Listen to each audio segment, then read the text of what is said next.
നേര്യമംഗലത്ത് പരീക്ഷകളിൽ ഉന്നത വിജയം നേടിയ കുട്ടികളെ അനുമോദിച്ചു. ഡിവൈഎഫ്ഐ മേഖലാ കമ്മിറ്റിയുടെ ആഭിമുഖ്യത്തിലായിരുന്നു പരിപാടികൾ. ആന്റണി ജോൺ MLA സമ്മേളനം ഉദ്ഘാടനം ചെയ്തു.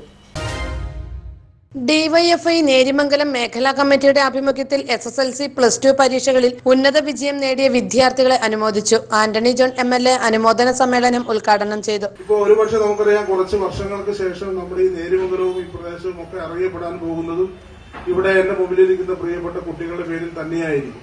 അപ്പോൾ നാളത്തെ ഈ നാടിനെ നയിക്കേണ്ട ആളുകളാണ് നിങ്ങൾ എല്ലാവരും. അപ്പൊ അതുകൊണ്ട് തന്നെയാണ് ഇത്തരമുള്ള ആദരവുകൾ. ബ്ലോക്ക് പഞ്ചായത്ത് മെമ്പർ കണ്ണൻ പുള്ളിയിൽ അധ്യക്ഷത വഹിച്ചു. Kavalangad panchayat president CB Mathew, CPIM area secretary Shaji Muhammad, DYFI block president Abhilash Raj, Yasar Muhammad, Aneesh Mohan, Neriyamangalam മേഖലാ സെക്രട്ടറി അമൽ KS, മേഖലാ കമ്മിറ്റി അംഗം ഹരീഷ് രാജൻ എന്നിവർ പങ്കെടുത്തു. വിദ്യാർത്ഥികൾക്ക് മൊമന്റോ സമ്മാനിച്ചു. മീഡിയ 60 കോതമംഗലം.